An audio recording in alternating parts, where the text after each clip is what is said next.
In terms of what we call post-traumatic stress disorder, we say when something really disturbing or traumatic happens to somebody, we say that when the data's coming in about something nice or neutral, there's see, hear, smell, taste, touch kind of sensory data coming into primitive brain.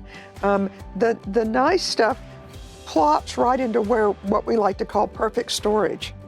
So it's kind of like we have all these little file cabinets up here, and as we get older, it expands into a library of information.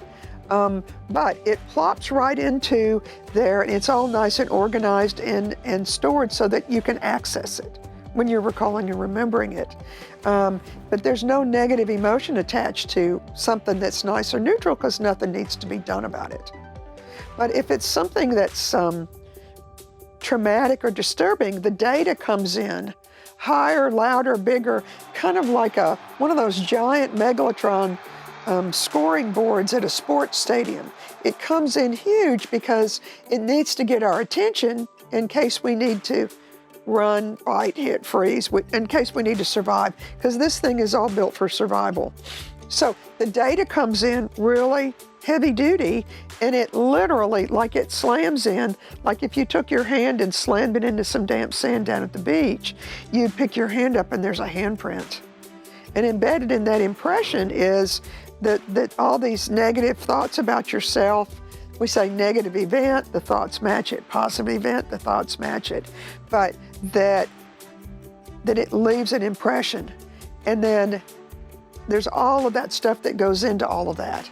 But somewhere in here, this thing hasn't actually fully stored the thing. It's kind of an appending file, so to speak, because deeper mind is still wondering if something still needs to be done about it. So when somebody's recalling or remembering, when they come to see me and they had some bad stuff happen to them and they're trying to describe it to me, the more detailed they do it, and as they're recalling it to tell me, then you can see it in their body language that their fight or flight is turning on.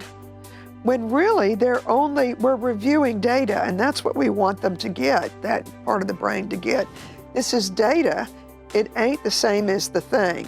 So there's data, and then there's what it represents. But when there's trauma, the two get confused. It would be like, I always like to tell people I have this picture of my pet cat Rascal that's available in the room, and I always ask people to look at it and say, don't you think he's really cute? And they'll go, yeah, he is really cute. I said, but nobody ever goes over there and tries to pet the picture. And then if you go to a nice restaurant, back when we used to do that, and they hand you the menu, you don't eat the menu first. But there's no confusion. The menu is data. It references the food, but it ain't the food. And then that's a picture of a cat, but it ain't the cat. The picture probably has a little dust on it, but no real fuzz. I mean, it ain't the same. But deeper mind can confuse the two. It thinks the data is happening. We call it a misread, a data misread. So what we want to get is deeper mind, which is emotional brain.